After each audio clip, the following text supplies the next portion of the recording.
Buenos días y muchas bendiciones a todos. Hoy tenemos un programa histórico con nosotros. Por supuesto, bienvenido Benjamín Feliz. Tenemos hoy al doctor Fernando Cascante, director ejecutivo de AED. A la misma vez tendremos a el reverendo David Silverio.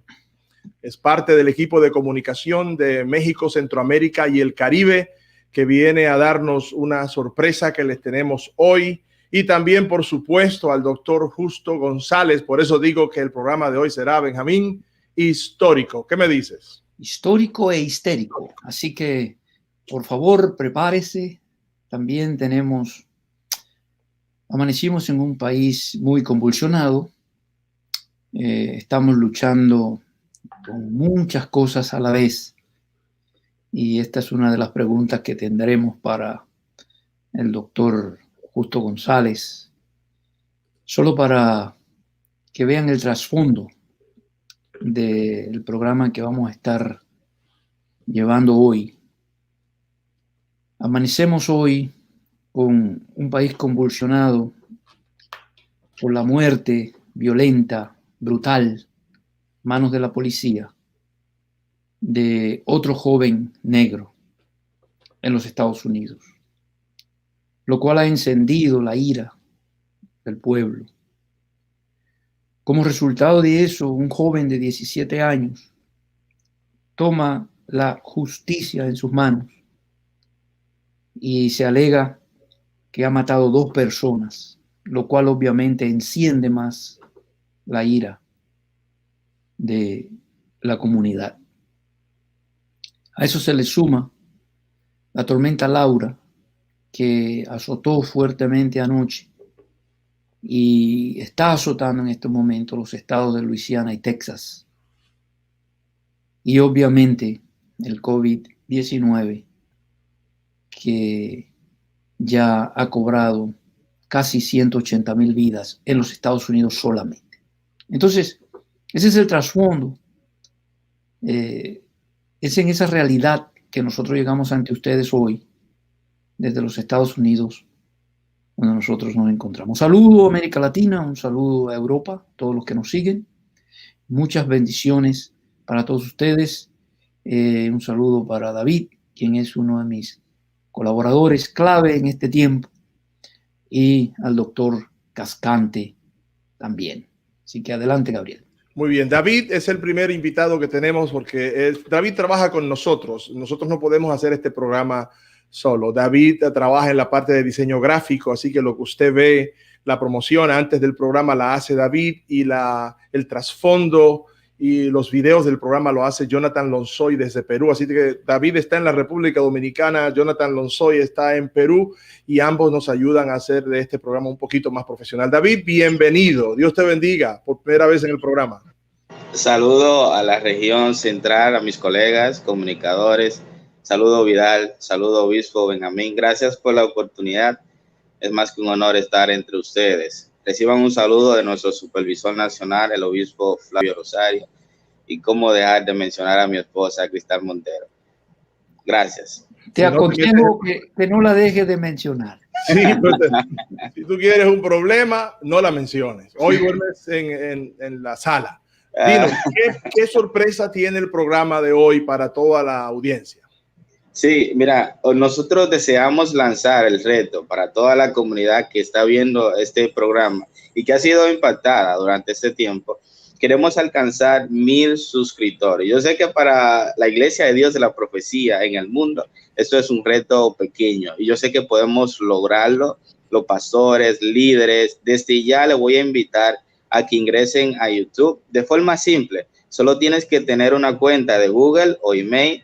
Debes iniciar sesión, ir a YouTube, escribir IDP Región Central o IDP Sudamérica y darle a suscribirse y activar la campanita. Yo creo que podemos lograrlo. Yo no sé ustedes, Benjamín, Vidal, yo creo que en este tiempo 1,000 suscriptores serían en total, porque ya la página tiene más de 180 y la de la región central también va a alcanzar unos 100 en unos minutos.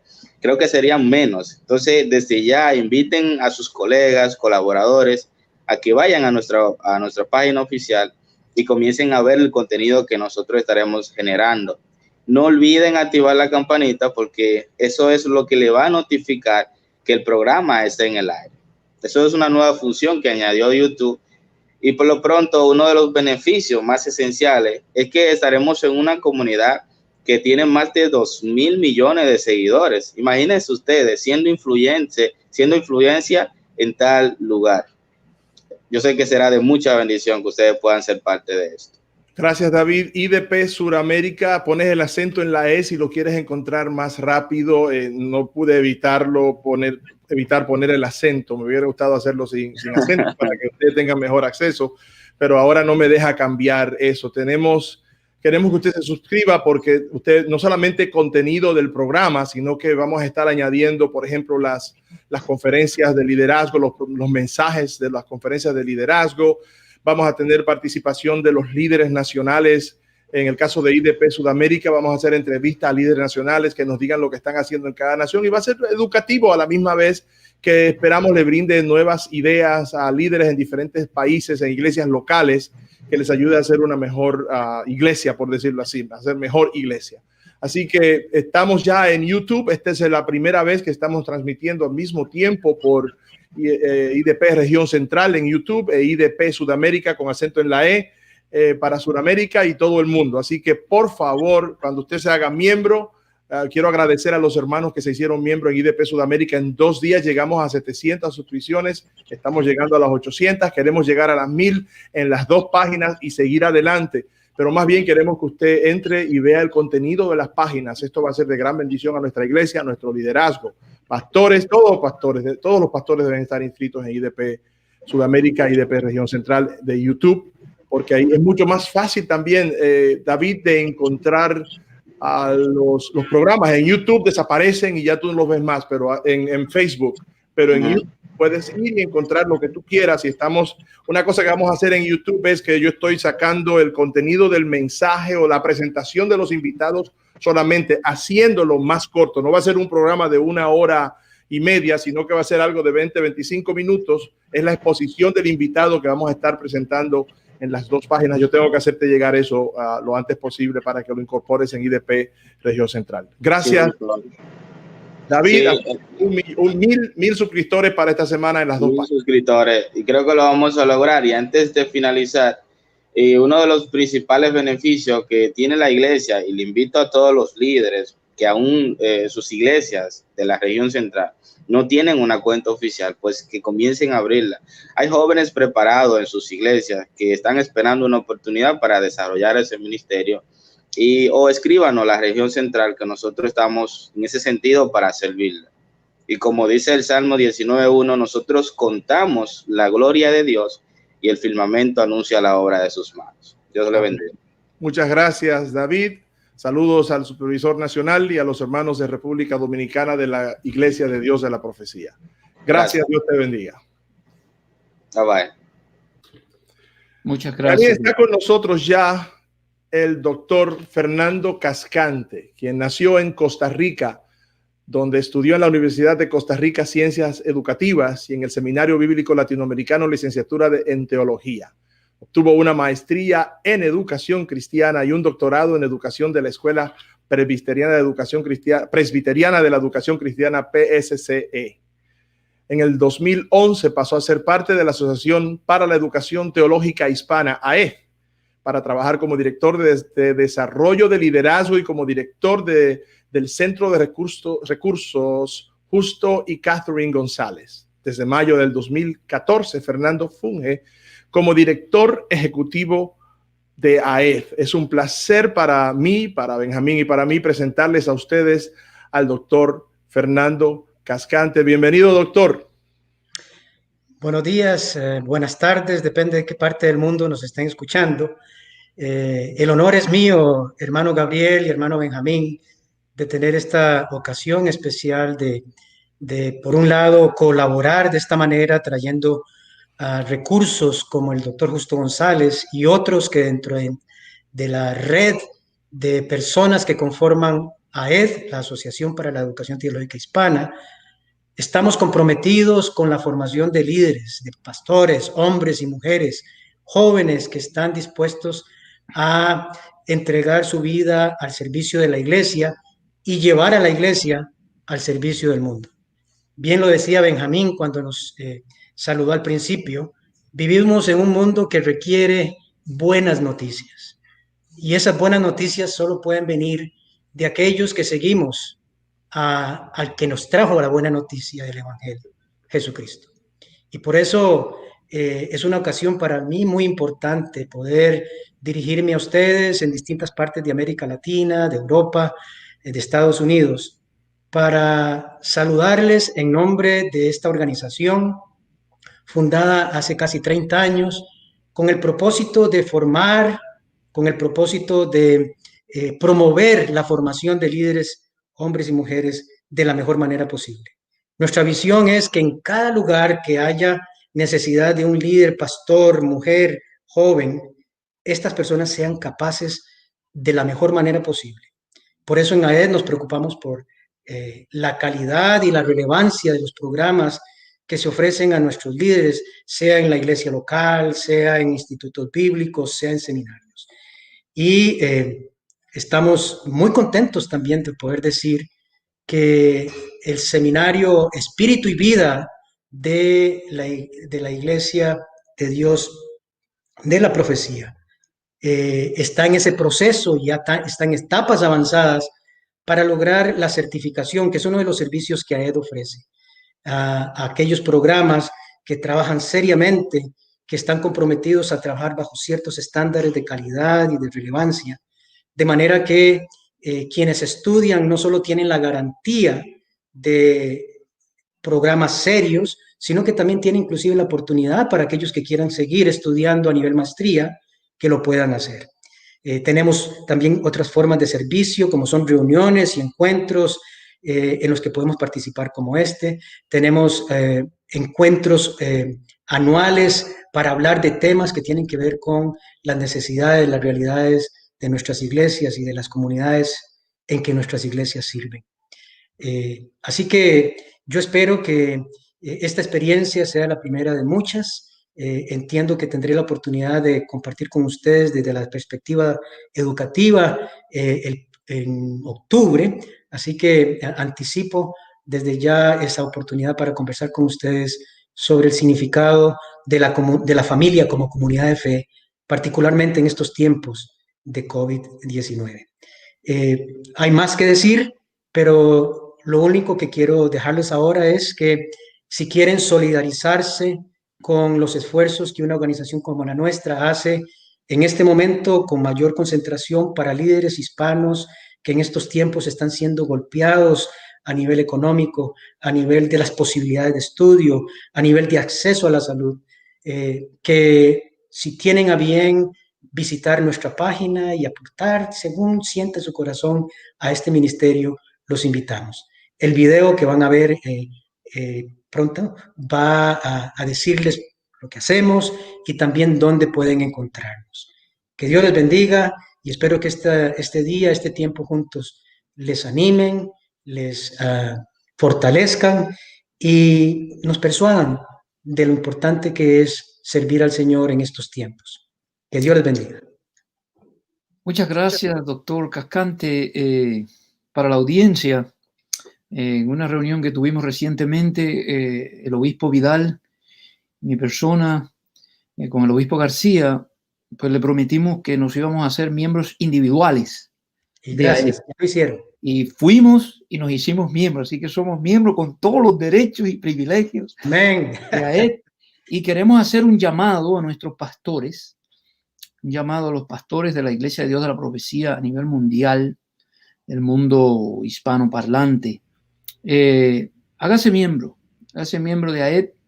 Es un asunto muy práctico. Yo me hice miembro en 3 minutos y es una cuota módica por la cual usted va a recibir muchos beneficios. Ahí le va a decir a la pantalla, en la página de AED, los beneficios. No sé, Gabriel, si nos puede poner la página en la pantalla para que la vean. Ahora mismo tengo un video, pero que iba después. Luego del video, y lo deletreamos aeth.org. por favor, es una entidad muy seria, donde están los teólogos, historiadores, gente seria, que nosotros confiamos y dependemos, y es la entidad que nos está llevando de la mano para el proceso que nosotros tenemos de llevar a espíritu y vida a otros niveles de exigencia académica. Doctor Fernando Cascante, a su equipo, muchas gracias por todo lo que hacen por el pueblo iberoamericano y con tanta excelencia. Le felicitamos y nos alegra que somos parte no solamente de la institución, sino también el obispo Vidal. Mi persona ahora somos miembros. Yo acostumbro a ir a las convenciones, a las reuniones, y me ha sido de mucho beneficio. Muy bien. Gracias. Esto es, no se vaya, doctor Cascante. Esto es AED. Somos AED, la Asociación para la Educación Teológica Hispana. Una red de personas e instituciones que trabajan desde hace más de 25 años en Estados Unidos, Canadá y Puerto Rico, y más recientemente en América Latina y el Caribe. Conformamos una comunidad de expertos y líderes que comparten la pasión por la educación y que se articulan en iniciativas colaborativas para fomentar la educación teológica. Profesores, investigadores, expositores, directivos de instituciones educativas, pastores, estudiantes, organizaciones no gubernamentales, autores, líderes denominacionales.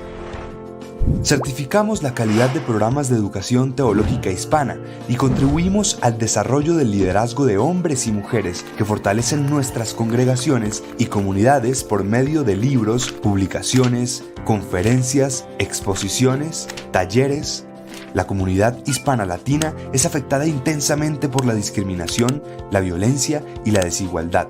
Una de las claves para transformar esta situación es mejorar continuamente los procesos de formación y educación de nuestros líderes actuales y futuros. Para desarrollar nuestro potencial, necesitamos de más mujeres y hombres altamente capacitados al servicio de nuestras comunidades. Es nuestra convicción que el mensaje transformador de Jesucristo y la educación se integran como un recurso fundamental para que las personas y comunidades puedan disfrutar de la vida en plenitud.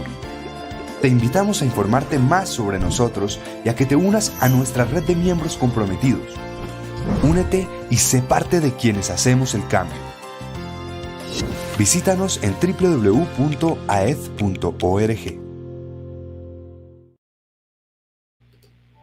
Muy bien. Esto es AED. Pueden ver la página de AED. Aquí están, así se escribe, como usted vio en el video. Y aquí usted puede contribuir. Acá puede buscar las maneras de ser miembro y participar y ser parte de AED. ¿Algún comentario, doctor Cascante? No, hermano, bueno, sí, claro, agradecidos por esta oportunidad y como dijimos, la idea de ser parte de AED es porque necesitamos aprender de ustedes. Ustedes también traen experiencias, visiones, compromisos que nos ayudan a crecer en el propósito que el Señor nos ha encomendado. Así que en buena hora por esta oportunidad que nos da el Señor y muchas gracias.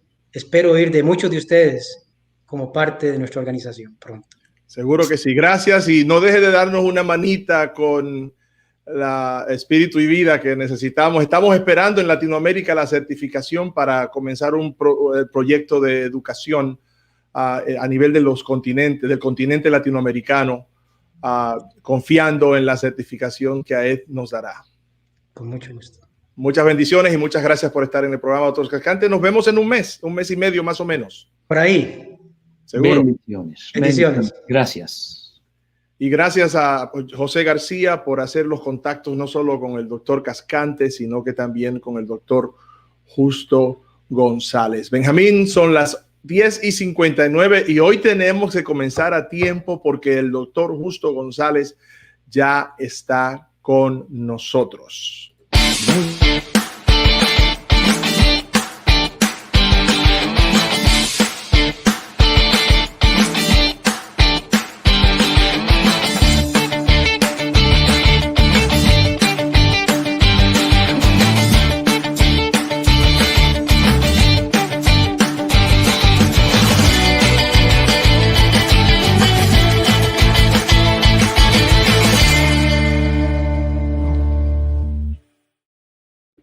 Buenos días, América Latina. Buenas tardes, Europa, y buenas noches al que entre cuando le dé la gana, porque aquí usted entra cuando usted quiera. Y ahora que estamos en YouTube, se le va a hacer más fácil encontrar los videos. IDP Región Central, IDP Sudamérica. Ponga el acento en la E para que nos encuentre bien rapidito. Son las páginas ministeriales de YouTube de la Iglesia de Dios de la Profecía en Latinoamérica, al mismo tiempo donde nos está mirando usted por Facebook, IDP Suramérica, IDP Región Central. Usted puede ver este programa a través de las páginas de Facebook y YouTube. Benjamín, ¿qué mañana tenemos hoy con el doctor Justo González?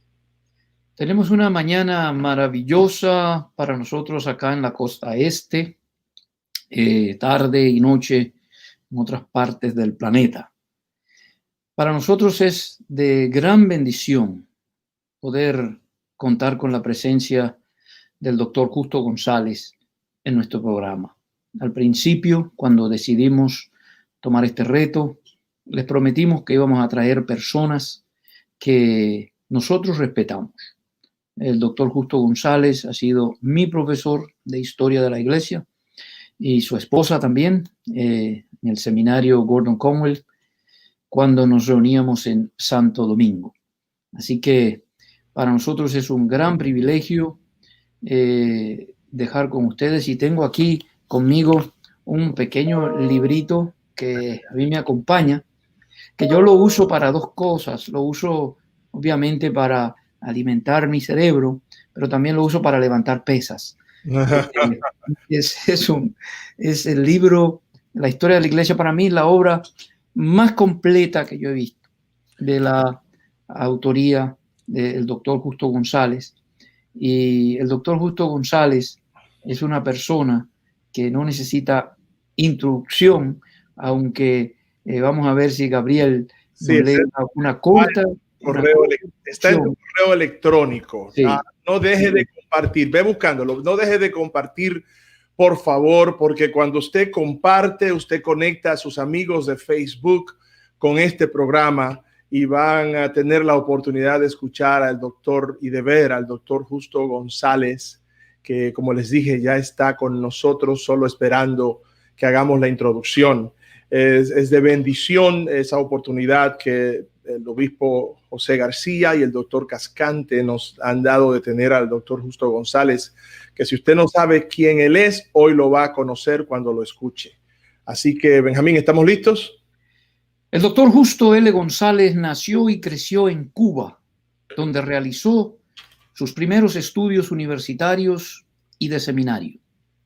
En 1961 se convirtió en la persona más joven en obtener un doctorado en historia teológica de la Universidad de Yale. Es ministro ordenado de la Palabra y Sacramentos por la Iglesia Metodista. Por 30 años enseñó en varias instituciones teológicas. Ha dado cientos de conferencias en Norteamérica, Sudamérica, Europa y Asia. Justo ha escrito más de 100 libros, aunque es conocido por sus 2 volúmenes, Historia del Pensamiento Cristiano y también Historia del Cristianismo en sus 3 volúmenes, el cual ha sido traducido a 8 idiomas. Además de su pasión por conectar la teología a la vida de la iglesia por medio de sus publicaciones, la actividad que más valora y aprecia es la de ser mentor y animar a hispanos y otros estudiantes de grupos minoritarios. Hoy, como profesor y ministro retirado de la Iglesia Metodista, dedica su tiempo a la investigación, escritura y a promocionar la educación teológica hispana. Es un gran honor para nosotros darle la bienvenida al doctor Justo González. Bienvenido, doctor González, estamos en el aire. Muchas gracias, bendiciones a todos ustedes, gracia y paz en el nombre de nuestro Señor Jesucristo, quien es el fiel testigo y el soberano de los reyes de la tierra. Amén. Para mí es una bendición estar con ustedes. He tenido la oportunidad de trabajar en varias ocasiones con la Iglesia de Dios de la Profecía. Ya acaba de decir el obispo Benjamín que fue discípulo mío. Espero que haya aprendido algo que le haya servido. Sí, claro, claro. Mire lo que me quedó. Me quedó aquí. Donde, bueno, por lo menos para algo le sirve, para hacer pesos, ¿no? sí, hago pesa, donde usted me dedica como un compañero de esta jornada, acá el libro. Este es uno de mis tesoros que yo guardo aquí, doctor Justo. Bueno, igualmente, yo pasé madrugadas con usted, doctor González, madrugadas largas. Bueno, yo lo que me preocupa es que el hermano Feliz dice que el libro está pesado. Bueno, yo lo uso para dos cosas. Yo hago pesas con él. Doctor González, el tiempo es suyo. Adelante. Muchas gracias, muchas gracias.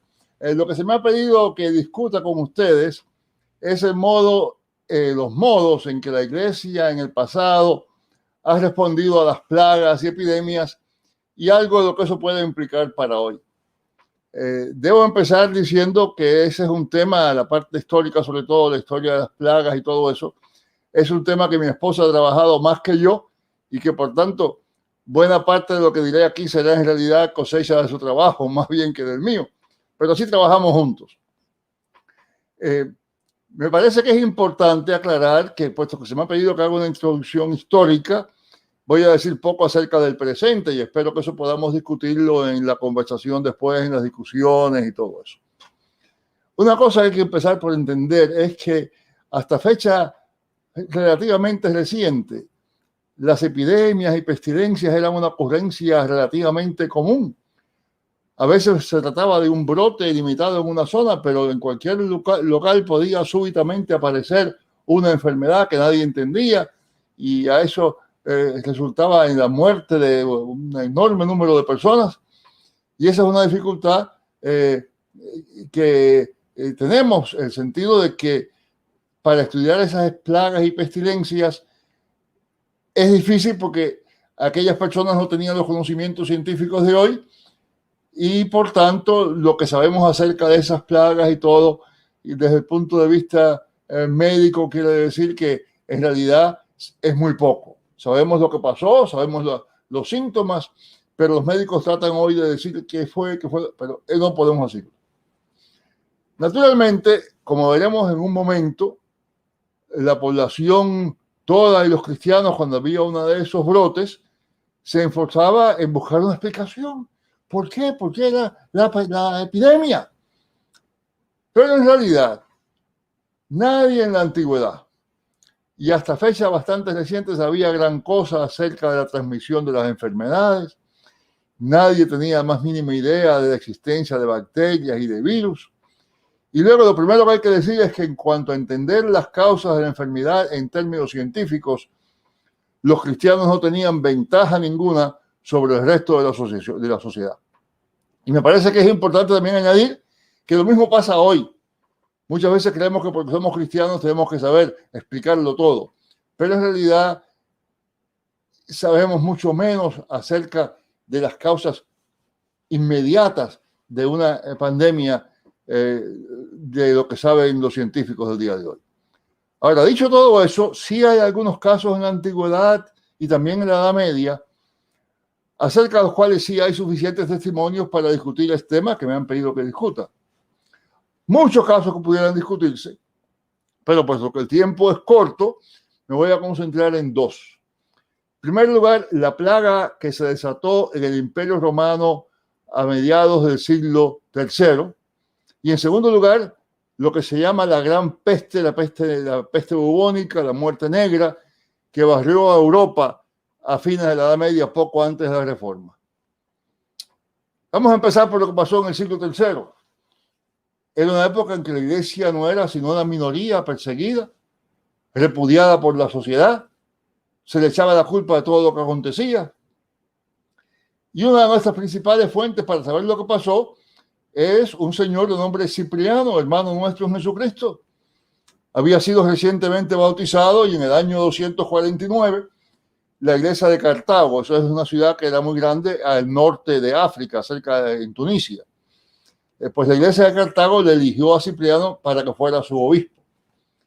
Y al año siguiente se desató una gran persecución que fue particularmente fuerte en Cartago y en sus alrededores, y casi inmediatamente también se desató una gran plaga en la región.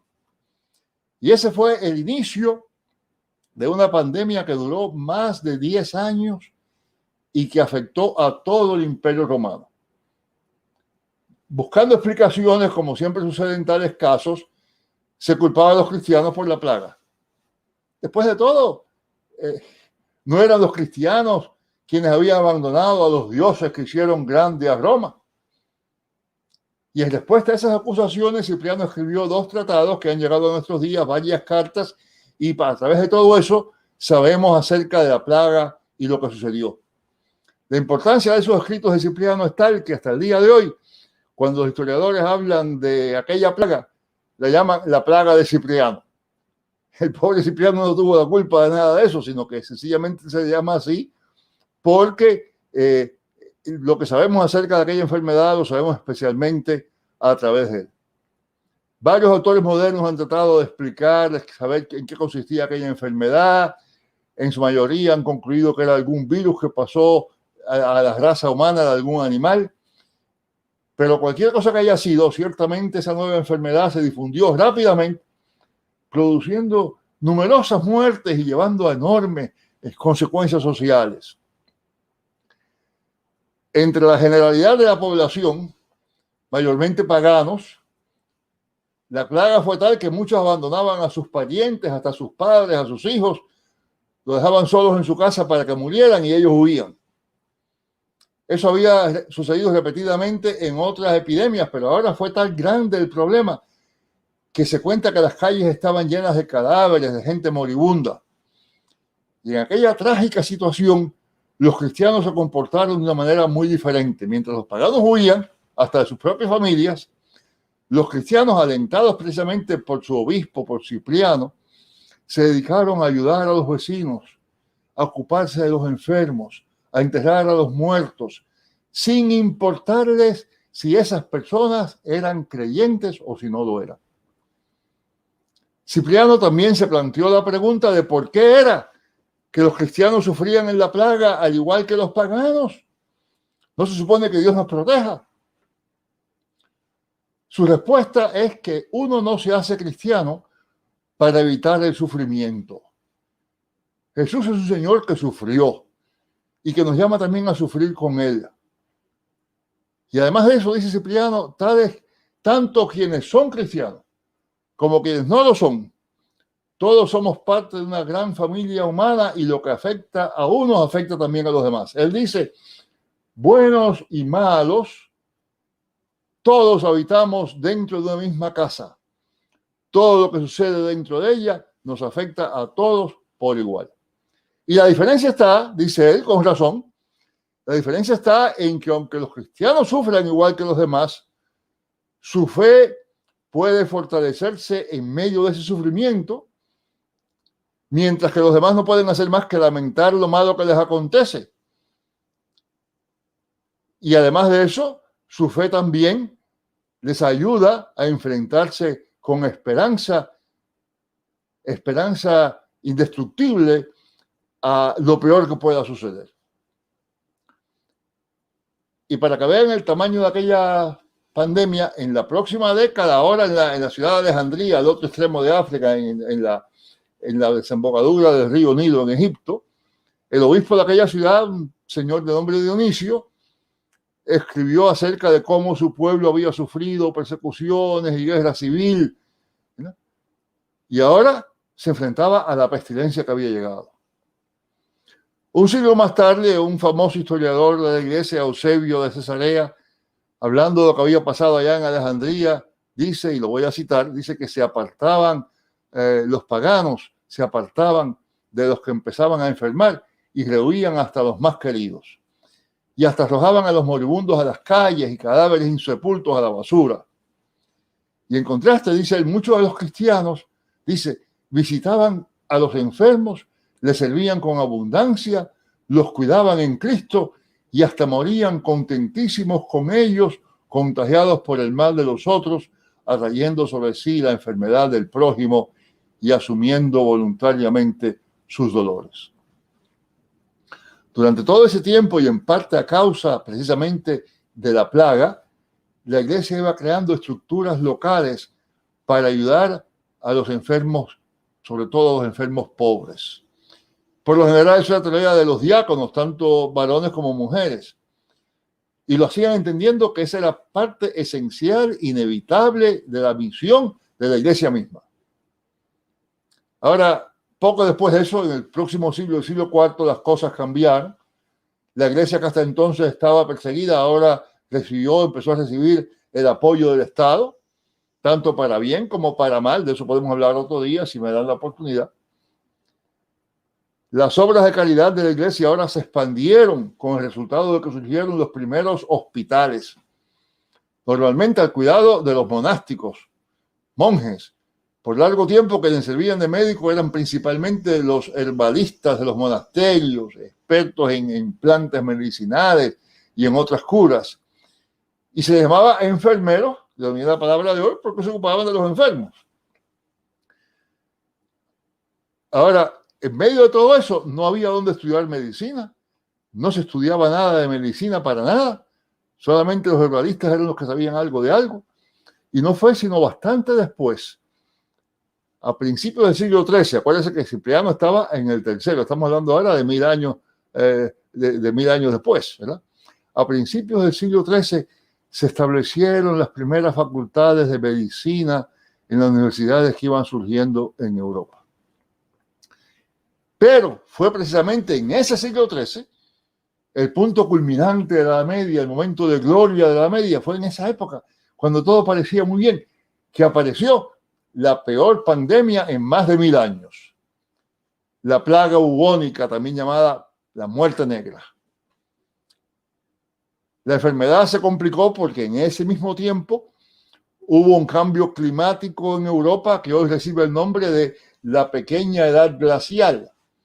Las bajas temperaturas, el exceso de lluvia, llevaron a la destrucción de las cosechas y eso resultó en hambre y desnutrición por espacio de más de una generación. Y claro, esa hambre y desnutrición pues ayudó a la pandemia. Este paréntesis. Entonces, como ahora había conexiones entre la pandemia y los cambios climáticos, aunque digamos que no. Entonces, en medio de aquella situación, llegaron las ratas negras, que no habían existido nunca en Europa, pero venían ahora del oriente, posiblemente de la India o de la región este de Asia. Y llegaron gracias al creciente comercio, precisamente la prosperidad producía el comercio y venían los barcos y venían las ratas. Y esas ratas servían de huésped intermedio que les transmitía la peste a los humanos. Una pulga mordía a una rata y después moría a un humano y ese humano se contagiaba y muy probablemente moría. En el occidente, especialmente en las zonas frígidas allá al norte, la gente acostumbraba a vivir junto a los animales que les daban el calor. Y como resultado, la plaga mató unos 25 millones de personas, aproximadamente la tercera parte de toda la población europea. Imagínese usted eso.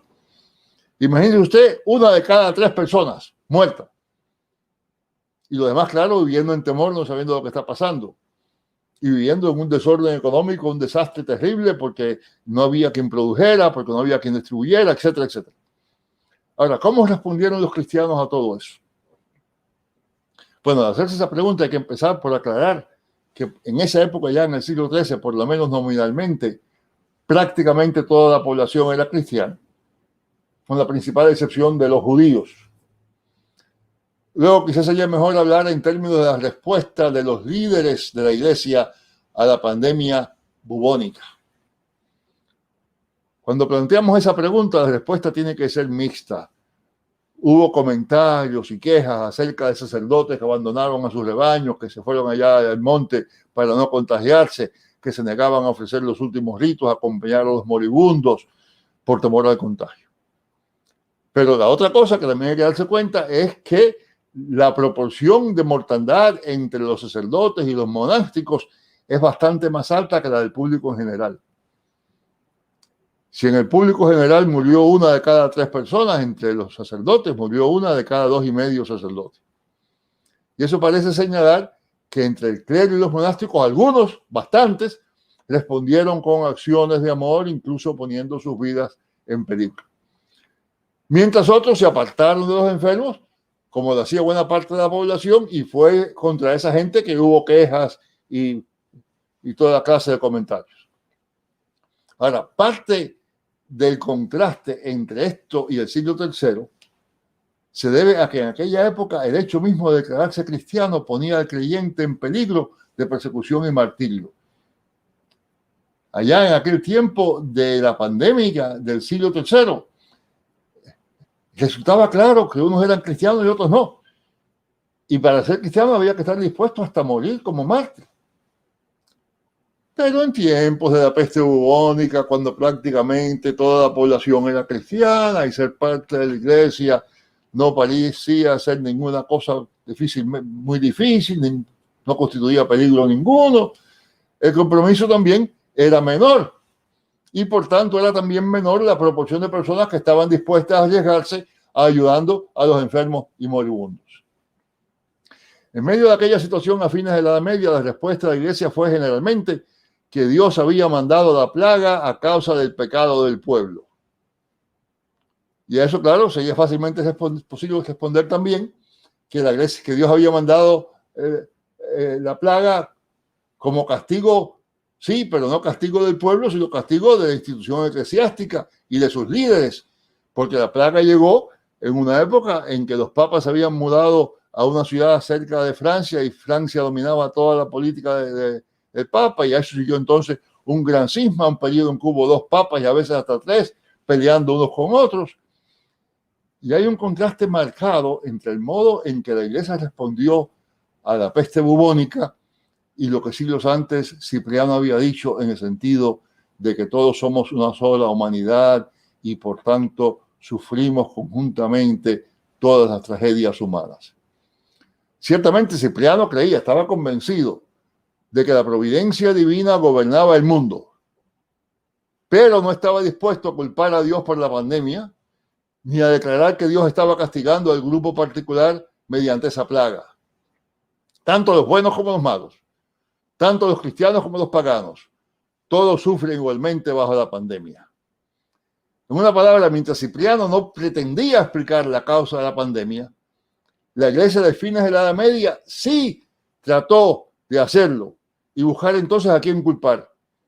Y una consecuencia fue que se culpó a los judíos, se culpó a algunas mujeres consideradas brujas, a otras personas generalmente excluidas de la sociedad, y fue un momento triste y vergonzoso, no solamente para la iglesia, sino también para la teología cristiana, que justificó las matanzas de judíos, las muertes de las supuestas brujas y de otros grupos marginados a quienes se echaba la culpa por lo que estaba pasando. A consecuencia de todo eso, mientras la alta jerarquía daba a entender que la peste era consecuencia de los pecados del pueblo, el pueblo mismo se iba convenciendo cada vez más de que los pecados de la iglesia eran al menos tan grandes como los del pueblo y hasta quizá mayores. Bien puede decirse entonces que la peste bubónica y el modo en que las autoridades eclesiásticas respondieron a ella fueron un factor contribuyente a la reforma protestante que vino en el siglo XVI. Claro, también hay que confesar que el protestantismo también dejó mucho que desear en cuanto a la ayuda a los enfermos. Eso se debió en parte a que con la clausura de los monasterios y de los conventos también se perdió lo que esas instituciones antes habían hecho, sirviendo como hospitales para los enfermos.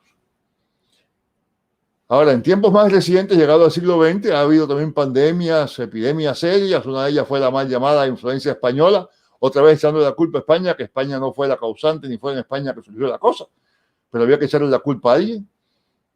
Y después, se sabe, hubo una gran epidemia de poliomielitis que siguió aumentando.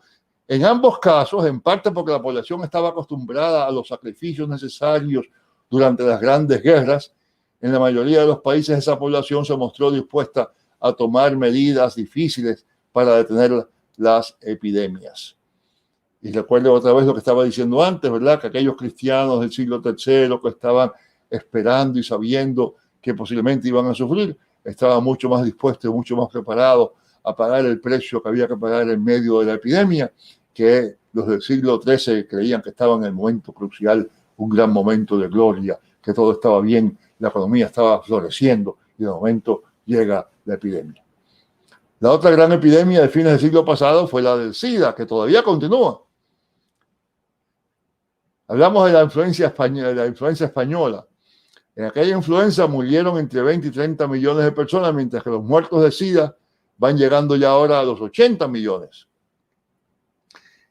Y esta última epidemia, como tantas otras y como la pandemia que ahora sufrimos, también ha puesto al descubierto la diferencia entre quienes tienen recursos económicos y quienes no los tienen, quienes pueden lograr ayuda y quienes no pueden lograrla.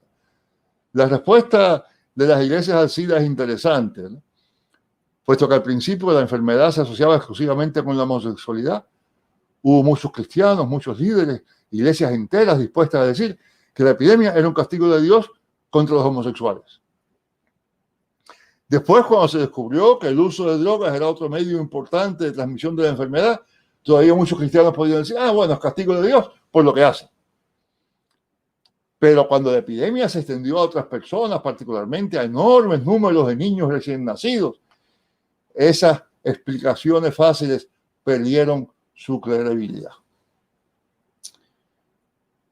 Hoy estamos en medio de otra gran pandemia, la del virus COVID-19. De todo lo que antecede, lo primero que se desprende es que siempre se hace muy fácil dejarse llevar por la tendencia humana a buscar chivos expiatorios a quienes culpar.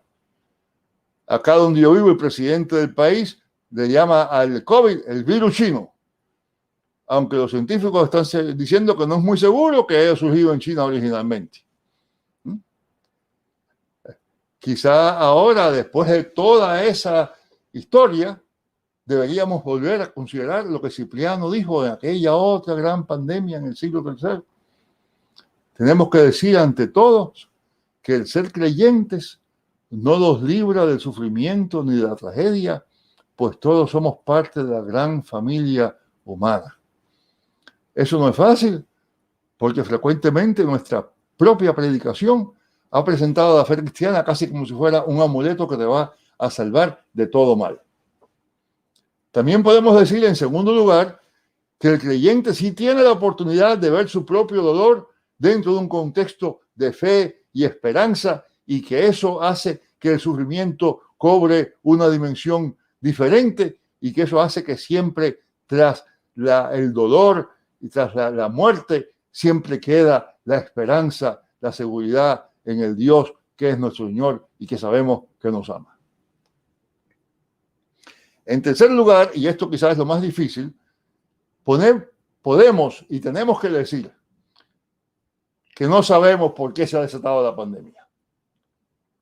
Claro, la ciencia puede descubrir las causas biológicas, puede decirnos si fue un murciélago o si fue otro animal que fue, pero en todo caso, en última instancia, el mal, la existencia del mal, el hecho de que las cosas no todas son buenas, es inexplicable, y es precisamente en eso que radica el misterio de la iniquidad. La iniquidad es un misterio inexplicable, y es precisamente ese carácter misterioso lo que la hace doblemente mala. Si pudiéramos explicar por qué las cosas pasan, ya le estamos quitando el filo a ese dolor, ya no son tan malas.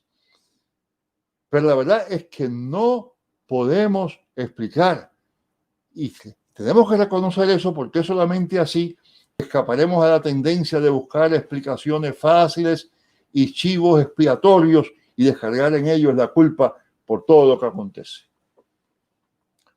Y podemos decir, por último, que como creyentes nos corresponde responder con compasión y con conocimiento a todos los retos que se nos presentan por delante. Dicho de otra manera, la respuesta, la iglesia tiene que responder, pero la respuesta de la iglesia y los cristianos no debe consistir, aunque eso es más fácil, pero no debe consistir en supuestas explicaciones de lo inexplicable. Nuestra tarea no es responder a preguntas difíciles con explicaciones fáciles, pretendiendo que entendemos lo que no se puede entender, pretendiendo que sabemos en última instancia por qué vino la pandemia. Nuestra tarea es responder a necesidades con amor, con compasión, Nuestra tarea no es preguntarnos cómo lo explicamos. Y si no sabemos explicar lo que va a decir la gente de nosotros. No, la pregunta no es cómo lo explicamos, sino bien, ¿qué haremos? ¿Qué quiere Dios que hagamos ahora? Nuestra tarea es responder teniendo en cuenta lo que la ciencia nos dice acerca de la pandemia y cómo evitarla. Reconocer que la ciencia misma es don de Dios. Don de Dios. Don de Dios. Dios está en esta vida que nos ha sido dada. No solamente a los creyentes, sino a todos. Y don de Dios son también los conocimientos de los científicos.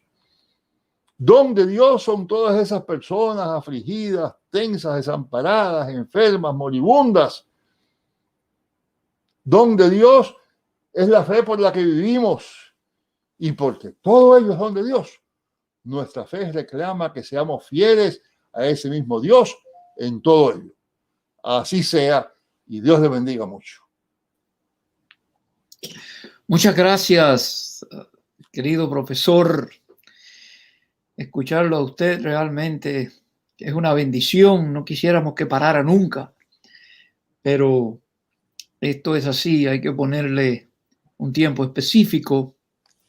Yo decía en la introducción del programa que usted viene a nuestro programa en un día que amanecemos, por lo menos en los Estados Unidos, donde Jacob Blake, de 29 años, fue abatido por la policía, disparado 7 veces por detrás en presencia de sus niños. Un joven de 17 años toma un arma y alegadamente mata a 2 personas porque él fue a ese lugar a tomar la justicia en las manos. Tenemos una tormenta Laura en Luisiana y en Texas que está azotando en estos mismos momentos, con vientos de 100 millas por hora que anoche llegaron hasta las 150. Tenemos más de 180, ya casi 180,000 muertos solo en Estados Unidos. Eso no incluye Brasil, que está fuera de control, y México. Estamos viviendo en un mundo convulsionado, doctor González. Y usted, como historiador, nos paseó por todos estos momentos de vicisitudes, de dificultad, en que la iglesia a veces respondió bien, otras veces no tan bien. ¿Qué nos dice, cómo nos pone en contexto para nuestro mundo de hoy? Porque a veces tenemos esa inquietud, esa picazón de explicar lo inexplicable como pastor. ¿Qué nos recomienda a la iglesia del siglo XXI en el tiempo de las teorías de conspiración, en el tiempo del engaño, en el tiempo? Y me encantó que usted terminó. Yo tomé como 5 páginas de nota. Usted hablaba del misterio de la iniquidad y nos decía que por eso es que es un misterio. Aconséjenos, por favor, aconseje la iglesia latino-iberoamericana del siglo XXI. Bueno, quizá parte de la respuesta está en que si la iglesia es cuerpo de Jesucristo, la iglesia tiene que estar dispuesta a dar su vida por los demás como las dio Él por nosotros. Eso es difícil, porque amamos la iglesia. Sobre todo nosotros los que somos pastores, ¿verdad? Es parte de una institución que amamos. Y queremos que, sobre todo, que la iglesia salga adelante. Pero Juan 3:16 no dice que Dios amó a la iglesia, dice que Dios amó al mundo.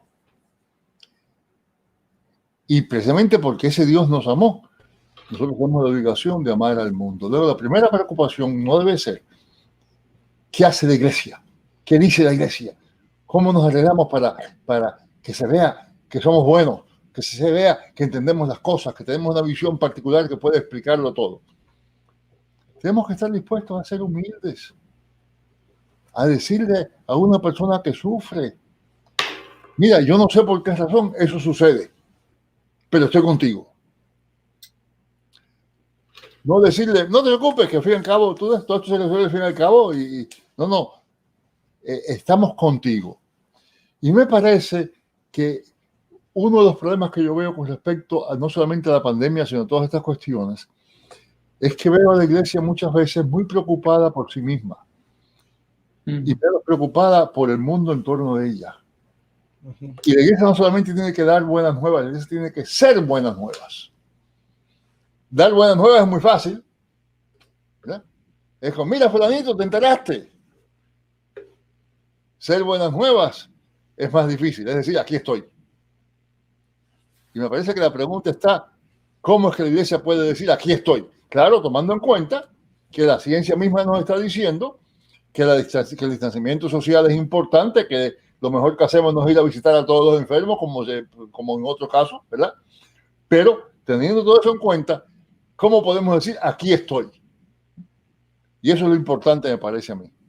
Y claro, en cada situación es diferente. Yo conozco iglesias que están proveyendo comida, llevando comida a personas que no pueden salir de su casa.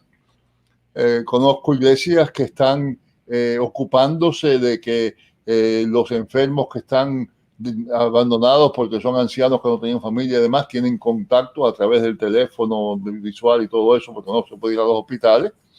Así que hay casos de gente que se está ocupando. Ahora, claro, usted mencionó las muertes que han tenido lugar. Esa es otra pandemia. Hay una pandemia de violencia en el mundo. Todos resolvemos matándonos a otros, odiándonos a otros, echándole la culpa al otro. Y esa pandemia está matando más gente que el COVID. Y usted mencionó bien los casos esos de que están teniendo lugar acá. Y claro, hay otro tipo de muerte también, hay otro tipo de violencia que no es solamente salir a matar a uno. Hay una violencia que consiste en aplastar a la gente, en colocarles en situaciones tales que no pueden salir de ese lugar. Y entonces, claro, esa violencia que se hace contra esa gente, cuando eso explota, pues entonces trae reacciones de violencia. Y parte de lo que se tiene que hacer es cómo nos aseguramos de dejar esa costumbre de que haya un chivo expiatorio, la culpa la tiene fulanito, la culpa la tiene aquel grupo, ¿verdad? Acá en este país ahora, como usted sabe, hubo un periodo que la culpa del COVID lo tenían los inmigrantes, ¿verdad? Exacto. Y claro, todo el mundo sabe que eso es falso, pero así era la cosa, ¿no? Y ahora, claro, es el virus chino. No es nuestro, es chino. Amén. De otro. Gracias, doctor González. Hay preguntas del público que voy a poner en este momento en la pantalla. A ver si logro hacerlo. Rocky Omar Hilario Martínez dice, siempre que sucede algo como lo que vivimos hoy, por lo general buscamos su ubicación en el fin de los tiempos. Mi pregunta es, ¿cuáles similitudes de interpretación apologética ha llegado a tener la iglesia cada vez que sucede algo como esta pandemia, aunque haya sido una interpretación no certera? ¿Y cuál debe ser nuestra reacción? Yo diría el día de hoy. Bueno, aquí estamos hablando de dos cosas paralelas pero distintas. Una cuestión es la apologética y la otra es la escatología. Y vamos a hablar de cada una de esas cosas muy, muy brevemente, pero me parece, primera cosa, que la apologética es importante como modo de comunicar la fe. Pero no es importante, no sirve como modo de justificarlo a nosotros mismos. Yo sí sé, yo sí entiendo, mi iglesia sí sabe cómo son las cosas, y ustedes no saben, y se voy a probar que ustedes están equivocados. Las buenas nuevas no son esas. Las buenas nuevas no es que yo tengo razón. Las buenas nuevas es otra cosa. Y la escatología no es cuestión de miedo tampoco. Lo que ha pasado frecuentemente, pero especialmente en los últimos 100 años, es que la escatología la hemos vuelto cosa de miedo. Mira, ten cuidado que viene el Señor. Y se nos olvida que el libro de Apocalipsis fue un libro de esperanza escrito para la gente que estaba siendo perseguida. Aparte de los Salmos, ningún otro libro ha servido de inspiración para más himnos que el Apocalipsis, porque el Apocalipsis es un libro de esperanza aún en medio de todo ese desastre. Y lo que el Apocalipsis está diciendo no es cuándo viene el Señor. El Apocalipsis no es un programa para cuándo viene. Lo que el Apocalipsis está diciendo es, aún en esos momentos más difíciles, acuérdate de que la victoria final es el Señor en quien tú has creído. Y me parece que esa es la base de nuestra respuesta a esas cuestiones. Ahora, cuando la escatología se vuelve a tratar de descubrir cuándo es que el Señor viene, pues claro, estamos siendo antibíblicos porque el mismo Señor dice que eso no se puede saber. Pero Aparte de eso, se vuelve entonces una cuestión de miedo. La gente, mira, conviértete y cree en Dios y ven a la iglesia, no porque Dios te ama, no porque Jesucristo murió por ti, sino porque, mira, te va a llegar la cosa. Es correcto. Sí, hay una... No se oye, Vidal, no se te escucha. Quité esto. Tengo varias preguntas del público, por eso estoy interrumpiéndote, David, y quiero darle un poquito de prioridad a la gente que está escribiendo. Elías T. Rodríguez, el doctor Rodríguez, hace esta pregunta. Me llama la atención el contraste de la iglesia del tercer siglo perseguida y la del 13º siglo aceptada, y cómo respondieron a la pandemia. Pregunto, ¿cómo relacionamos la actitud de la iglesia de hoy, especialmente en Norteamérica, que ha tomado una actitud desafiante hacia las autoridades de salud, específicamente, porque le ha hecho caso a otras autoridades, denunciando una supuesta persecución religiosa porque no les permite reunirse en grandes multitudes en los templos? Bueno, otra vez, la iglesia no está para defenderse a sí misma. Vamos a empezar por ahí. En segundo lugar, según yo entiendo, la iglesia debe servir a un señor que se presentó a la sinagoga, interrumpió el culto y lo cambió todo por compasión con una mujer encorvada. Entonces quiere decir que la iglesia tiene que estar dispuesta a interrumpir su propio servicio, su propia vida interna, su propia manera de hacer las cosas tradicionalmente, por razón de los necesitados. E insistirle que la iglesia insista en mis derechos. Yo tengo derecho a reunirnos aunque eso cause muerte de gente. Me parece que eso es una blasfemia. Ouch. Ustedes perdonen, pero es la impresión que tengo yo.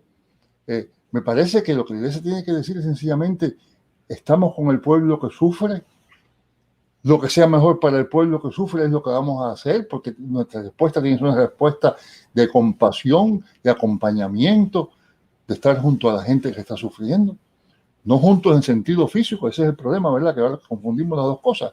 Hay otro tipo de proximidad que no consiste en estarle respirando en la cara al otro.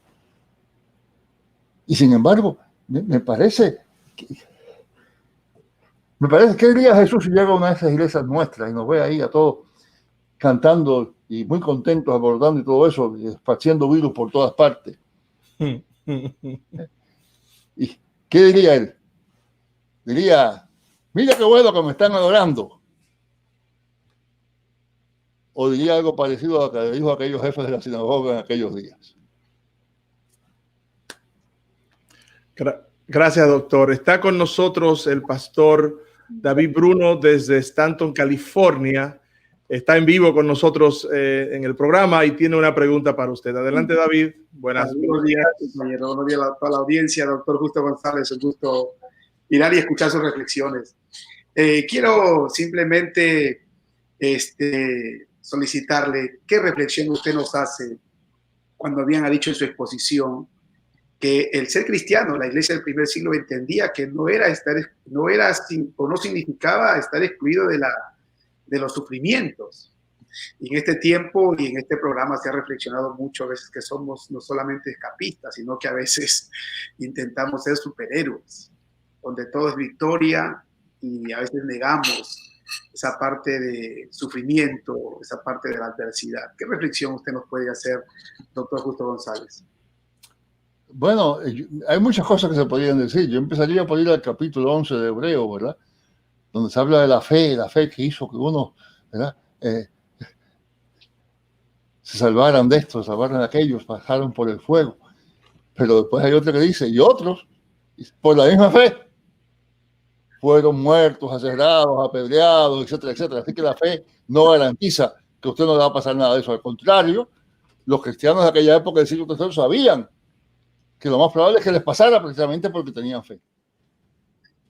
La segunda cosa que es muy importante, me parece, en aquel momento y también para el día de hoy, es que los cristianos tenemos que buscar la manera de no dejarnos llevar por los odios y las divisiones que fluyen en toda la sociedad y que en algunos casos los políticos también, casi siempre los políticos fomentan. Aquellos cristianos del siglo III, Cipriano mismo, perseguidos, en sus oraciones siempre oraban por el emperador que los perseguía. No necesariamente para que diera más poder, pero de alguna manera que Dios actuara en ellos. Así que a mí me parece que, aunque en el día de hoy hay muchos emperadores muy malos, y hay muchos emperadores que quisiéramos que no imperaran, sin embargo no podemos odiarlos, tenemos que verlos con compasión. Los pobres necesitan de la bendición de Dios, necesitan de la orientación de Dios, necesitan del perdón de Dios. Y a mí me parece que eso es bien, bien, bien importante, porque de otra manera nos caemos en la misma trampa, caemos en la pandemia de la violencia y odiamos al que nos odia. Y cuando usted hace eso, ya como diría Jesús, ¿qué hacemos que no hacen los gentiles? Gracias, doctor. Quiero decirles que ya estamos en YouTube, IDP Región Central, IDP Sudamérica con acento en la E. Tengo que insistir el acento para que nos encuentre más rápido. Usted puede suscribirse y darle a la campanita para que cuando haya nuevas producciones puedan informarle. Le manda un correo electrónico y le avisa a la computadora o su teléfono que hay algo nuevo en estos sitios de YouTube. Así que no deje de suscribirse. Queremos llegar a 1000 en las dos páginas. Tenemos con nosotros al doctor Justo González, y antes de entregar a Benjamín, déjame ver, tenemos al pastor Cáceres, lo voy a pasar. Él está en Massachusetts, en Lynn, Massachusetts. Saludos, pastor Eduardo Cáceres, uruguayo. Dios le bendiga, espero que estén todos bien. Es un gusto enorme estar escuchando al doctor Justo González. Me preguntaban si tenía alguna pregunta, pero en realidad ha sido una exposición clara para la Iglesia de Dios de la Profecía, en especial, que ha tratado de encuadrarse dentro de esa iglesia, que ha tenido que responder como iglesia, no como una tradicional organización que hace sus cultos y que está más preocupada por hacer su calendario que por atender a la humanidad. Mi única duda que a veces tenemos es la iglesia no estaría para responder hasta cuándo va a estar esto, ni tampoco ni por qué se originó, ni tampoco hasta cuándo va a estar, sino tiene que actuar, ser la iglesia que Cristo levantó, esa iglesia que es sal, esa iglesia que es luz, esa iglesia que es sanadora y restauradora. Sí, de acuerdo. No estoy seguro de qué quiere usted que trate, pero yo estoy de acuerdo. Mire, la razón por la cual muchas veces la iglesia quiere dar respuestas es porque dice, bueno, si nosotros tenemos la palabra de Dios, si nosotros tenemos el poder de la oración, si nosotros estamos en contacto con Dios de alguna manera, podemos entender todo lo que está pasando. Y entonces casi que es un miedo a que la gente piense, mire, la iglesia no sabe tanto como dice que sabe, porque no sabe por qué está pasando esto. Y lo que la gente quiere hoy no es alguien que les explique por qué salió un virus. Lo que la gente quiere hoy es alguien que viene y haga la maravilla difícil de tocarles sin acercarse a ellos. ¿Verdad? Que eso es otro problema hoy, ¿verdad? De darle un abrazo sin acercarse. Y sin embargo, hacerse sentir en presencia de esa gente, que la gente sienta la presencia del amor de la iglesia, del amor de los cristianos, del amor de Dios a través de los cristianos. Esa era la idea. Muchas gracias, doctor. Benjamín, hay una pregunta en la pantalla, la puedes leer, por favor. Nuestro querido pastor Ramiro Orozco desde México pregunta: ¿en dónde la función teológica de la iglesia debería pasar a un segundo plano para enfocarse en la función de ser el cuerpo de Cristo y ayudar en el cuidado de las personas que sufren por esta pandemia? Bueno, yo no creo que haya una tensión entre una función teológica y ser el cuerpo de Cristo. Si hay una tensión entre una mala teología y ser el cuerpo de Cristo. En otras palabras, La teología cristiana misma nos dice que la iglesia es el cuerpo de Cristo. Y ser el cuerpo de Cristo implica ciertas cosas. Tristemente, nosotros los evangélicos todos somos parte de una tradición que tiende a ser muy individualista y piensa que los cristianos somos los que hacemos la iglesia. Pero hay otra dimensión también, es la iglesia la que hace cristianos. El mismo Cipriano que hablábamos antes decía que para ser cristiano hay que estar en la iglesia. No necesariamente en una institución particular, pero hay que estar en una comunidad de fe que es cuerpo de Cristo. Del bautismo hemos hecho una cosa individual, ¿verdad? Yo me bautizo, tú te bautizas, él se bautiza, ella se bautiza. Casi lo podemos conjugar como un verbo. Yo me bautizo, tú te bautizas, él se bautiza. Mientras que falta el nosotros. En la iglesia antigua el bautismo, más que un lavacro, más que un testimonio, era un injerto. Usted ahora viene a ser parte del cuerpo de Cristo porque usted está injertado en el cuerpo de Cristo. Y ese cuerpo es un cuerpo sacerdotal. Ahora vamos otra vez a la misión de la iglesia. Es un cuerpo sacerdotal. Cuando la gente salía del bautismo en la iglesia antigua, lo ungían con aceite. Pero no diciendo para que Dios te bendiga o para que Dios te sane. No, lo ungían porque en el Antiguo Testamento se ungía a los sacerdotes y a los reyes. Y ahora tú, porque estás unido al cuerpo de Cristo, eres parte de un real sacerdocio. Y la iglesia es cumplimiento de la promesa que Dios hace allá en Éxodo 19, vosotros me seréis un pueblo de sacerdotes. La iglesia es un sacerdocio. Y la tarea del sacerdote es llevar al pueblo ante Dios.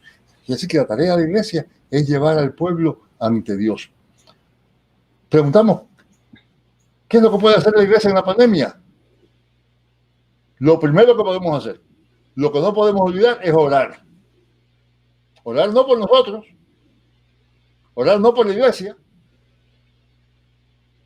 orar por la humanidad que sufre, que incluye a nosotros, incluye a la iglesia. Exacto.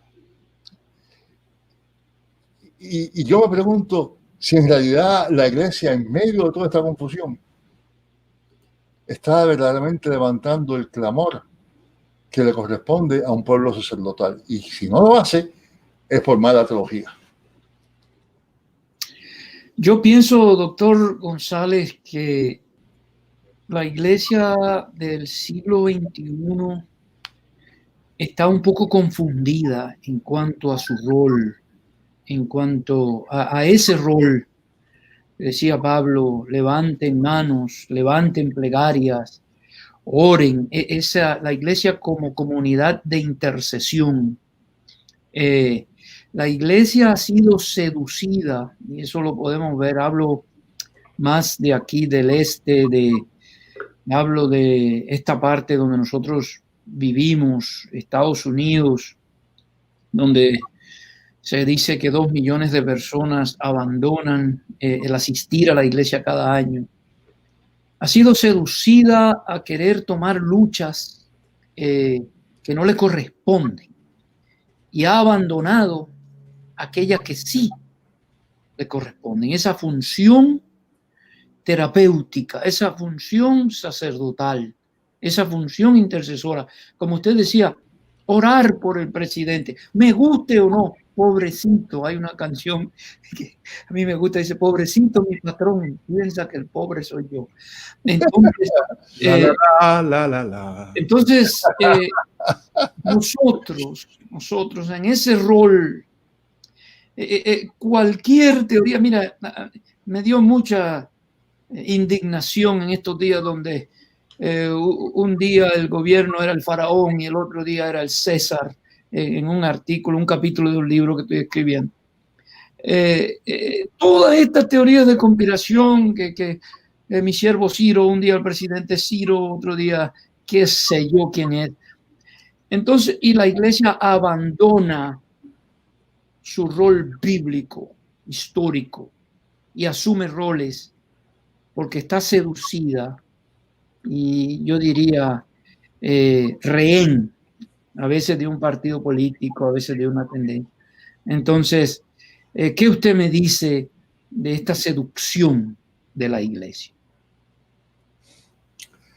Bueno, me parece que hay dos seducciones que son, diríamos, opuestas una a otra, pero una es la seducción de lo que usted habla precisamente, ¿verdad? La seducción del poder, de ser importante yo, ¿verdad? De meterme en la política porque me van a ayudar a mí ahora, porque este gobierno está más a favor de la iglesia o porque está más, todo ese tipo de cosas, ¿verdad? Y acuérdense que ya en América Latina hasta dictador evangélico hemos tenido, ¿verdad? Sí, señor. Así que la culpa no es de otros, ¿verdad? También nuestra, ¿no? Pero bueno, esa es una seducción. La otra seducción es decir, bueno, no me voy a meter en eso porque el evangelio es una cosa espiritual. Y voy a mi iglesia y oro mucho y me alegro mucho en la presencia del Señor y digo mucho aleluya, me voy para mi casa y no me meto en más nada porque eso es del mundo. Y son dos seducciones que constantemente atraen a la iglesia, ¿verdad? ¿Y cómo buscamos un equilibrio de tal manera que digamos, no? La iglesia tiene una misión espiritual y esa misión no puede abandonarla de ninguna manera. Pero esa misión espiritual tiene consecuencias para la vida económica, social, política, ¿no? Y de alguna manera tenemos que involucrarnos en eso, pero involucrarnos no para buscar nuestro poder, nuestro provecho, sino involucrarnos para expresar lo que esa espiritualidad nos dice que es la promesa del reino de Dios. Doctor González, hay una última pregunta del público porque estamos llegando al final de nuestro programa y voy a pedirle al doctor Cascante que esté listo y a los hermanos. Vamos a entrarlos todos antes de terminar y de entregar a Benjamín con la conclusión del programa. La pregunta viene de Ramón Carmona. Dice, buenos días, ¿cómo debería ser el enfoque de la iglesia de hoy ante tanta diversidad de interpretaciones? ¿Dónde debe centrar la iglesia su visión? ¿Cuántas horas tenemos? 3 minutos. No, a mí me parece, primera cosa, que la diversidad de interpretaciones no es mala. En la Biblia misma hay 4 historias de Jesús que interpretan a Jesús de un poquito de distinta manera, ¿verdad? Los 4 evangelios. Eso no es malo, eso es bueno. Porque se ve mejor la plenitud de quién es este Señor nuestro. Lo que es malo es cuando cada uno dice, no, mi interpretación es la interpretación. Eso es. O cuando hay una interpretación tan loca y tan mala y nadie se atreve a decir, en el momento, vamos todos ahora a decir que no, que eso no. Es decir, hay esas dos cosas, una especie de ortodoxia rígida, que soy yo y lo que yo digo, y no, exactamente, este es el qué, y aquella otra que dice, no, al fin y al cabo da igual, no importa, cree tú lo que te da la gana. Y entonces me parece que la respuesta nuestra tiene que ser sí, buscar una diversidad de interpretaciones, todas enfocadas en la misma escritura. El ejemplo que yo uso muchas veces es el de un paisaje. Si usted me dice que usted ve el paisaje como es completito, yo digo que usted o es mentiroso, o se engaña, o es Dios. Porque nadie ve el paisaje completo como es. Cada cual lo ve desde su perspectiva. Y si trabajamos unos con otros, todos vemos el paisaje más enriquecido. Ahora, en ese paisaje yo no puedo poner lo que me da la gana. Yo no puedo, si es un paisaje, a ver, ahí está el hermano en la República Dominicana. Si estoy en la República Dominicana, allá en el Cibao, no puedo decirle, mira qué oso polar que está allí. ¿Okay? Bueno, yo no me puedo inventar un oso polar, pero sí puedo decirle, mira, Benjamín, fíjate que hay unos colores, unos verdes diferentes, mira qué bonito como se mueve el sol. Y él me dice, mira, no me había dado cuenta. ¿Ya? Y entonces mi interpretación, mi visión, la enriquece a él, lo que él me diga acerca del modo en que las luces afectan el paisaje, también me enriquece a mí. Y me parece que tenemos un paisaje que no podemos cambiar, que es esa palabra de Dios. Pero ese paisaje nos acercamos de distintas maneras y lo que tenemos que hacer es ayudarnos unos a otros a entender más plenamente el paisaje mismo.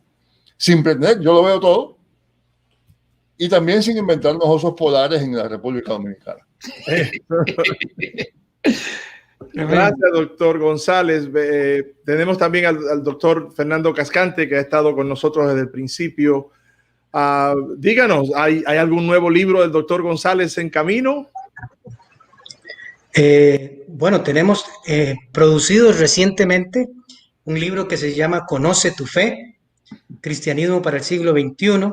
Es un libro que estamos en este momento buscando la manera de ponerlo en formato digital, está impreso y esperamos pronto tenerlo en formato digital para que hermanos de todas partes del mundo lo puedan accesar. Estamos trabajando en eso, esperamos antes de fin de año tener este libro y el más reciente del doctor Justo González, que se llama precisamente Señales de la Iglesia. Las señales que generalmente se le atribuyen, apostólica, ayúdame, una apostólica, católica, y si es eso, ¿qué significa para nosotros? Así que hay libros que están disponibles para el estudio, son libros que están al alcance de todas las personas en términos de su lenguaje. Una de las cosas que caracteriza al doctor Justo González, como lo han escuchado hoy, es que habla de cosas profundas de manera sencilla, y eso es algo que es un don que el Señor le ha dado y que permite el estudio serio de la palabra, la teología, de una manera comprensible. Así que esperamos que lo puedan ordenar. Está en formato impreso en este momento, pero pronto los tendremos en formato digital. Muy bien, doctor Cascante. Esperamos verlo, como le dije al principio, en octubre. Le vamos a dar, creo que son 2 secciones del tema que usted va a tratar. Pero también, si usted conoce de personas que pueden exponer, así como ha expuesto el doctor González, temas relacionados, cómo debemos actuar y funcionar en estos tiempos diferentes, nos gustaría tener contacto con esas personas para también presentarlos a nuestra audiencia de la Iglesia de Dios de la Profecía y otras iglesias amigas que se conectan a través de este programa.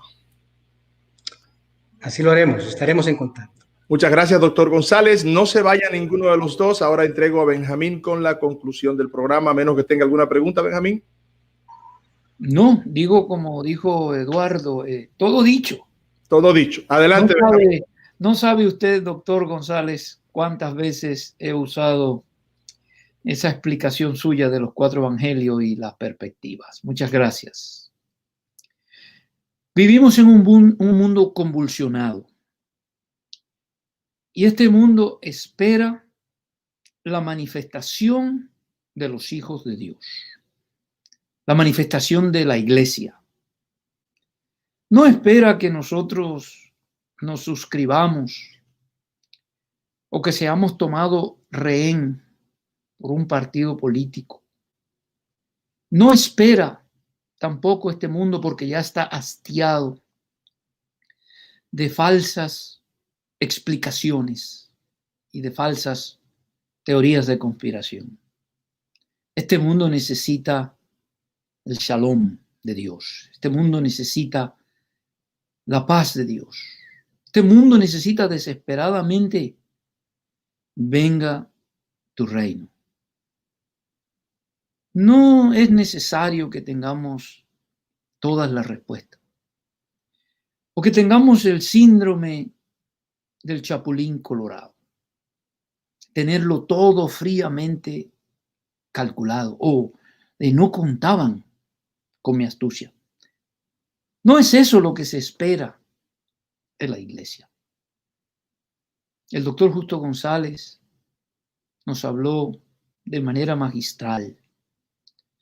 El mundo espera que nos sentemos a su lado y que suframos con ellos. Quizás no le vamos a poder decir muchas veces: levántate, toma tu lecho y anda. Pero quizás nos podemos sentar donde ellos están y hacer de sus vidas vacías vidas llenas de esperanza. Te esperamos la próxima semana con un tema de actualidad. Dios te bendiga.